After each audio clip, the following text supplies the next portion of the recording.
Mari dengarkan firman Tuhan yang menuntun kita untuk pulang ke rumah, yang ditulis oleh Ellen G. White. Melalui renungan pagi ini, kita akan belajar untuk berani menghadapi masa depan, karena kita tidak lupa pimpinan Tuhan di masa yang lalu.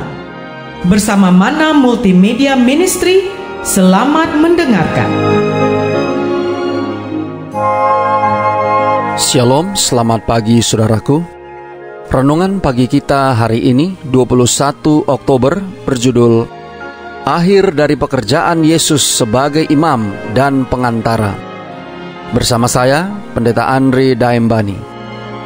Ayat intinya diambil dari Ibrani 11 ayat 6. Demikian firman Tuhan.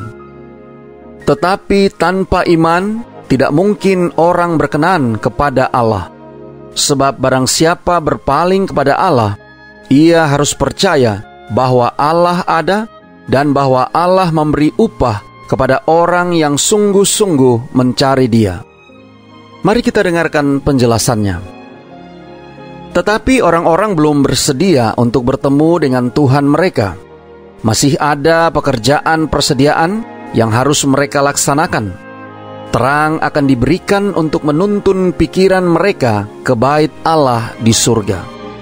Dan sementara oleh iman, mereka harus mengikuti imam besar mereka dalam pelayanannya di sana, tugas-tugas baru akan dinyatakan.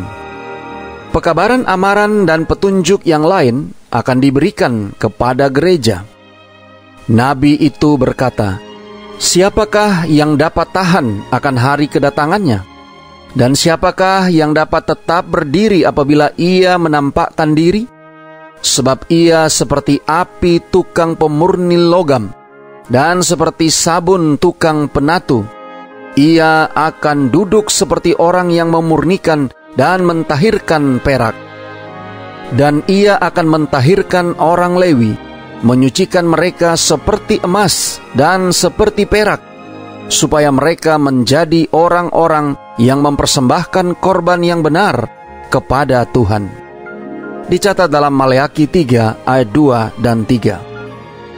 Mereka yang hidup di atas dunia ini, pada waktu pengantaraan Kristus akan berakhir di tempat kudus di atas, akan berdiri di hadapan Allah yang kudus tanpa pengantara.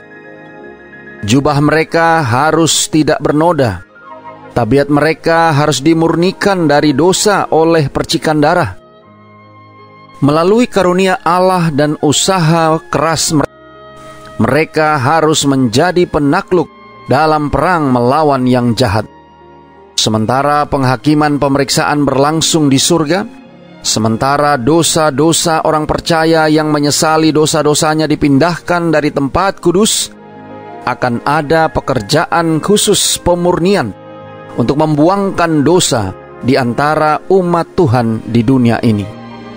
Pekerjaan ini lebih jelas lagi dinyatakan dalam pekabaran Wahyu 14.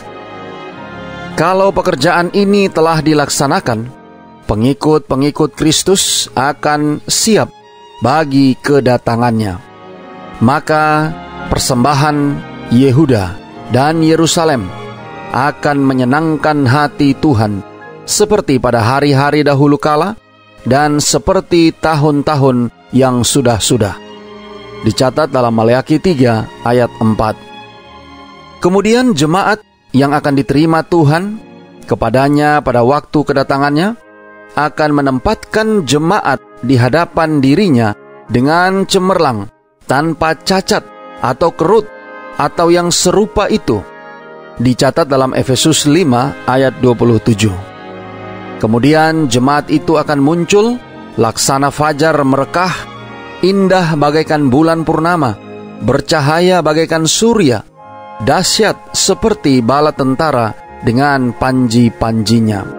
Dicatat dalam Kidung Agung 6 ayat 10. Saudara-saudara yang kekasih di dalam Tuhan, selain kedatangan Tuhan ke dalam bait-Nya, Maleakhi juga meramalkan kedatangannya yang kedua kali.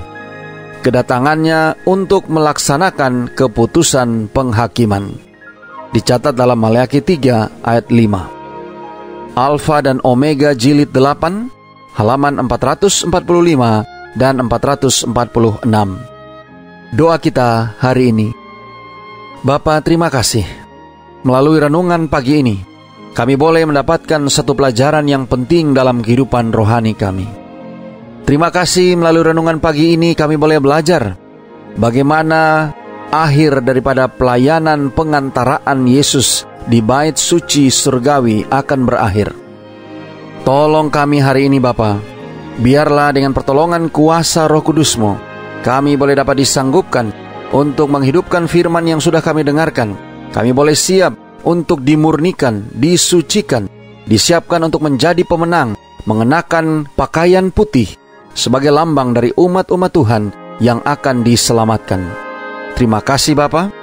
Inilah doa dan permohonan kami kepadamu. Di dalam nama Yesus kami berdoa. Amin.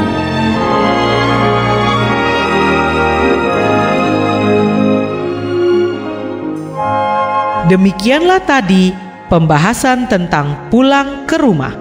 Semoga firman Tuhan hari ini dapat menjadi berkat bagi Anda. Sampai jumpa, Tuhan memberkati.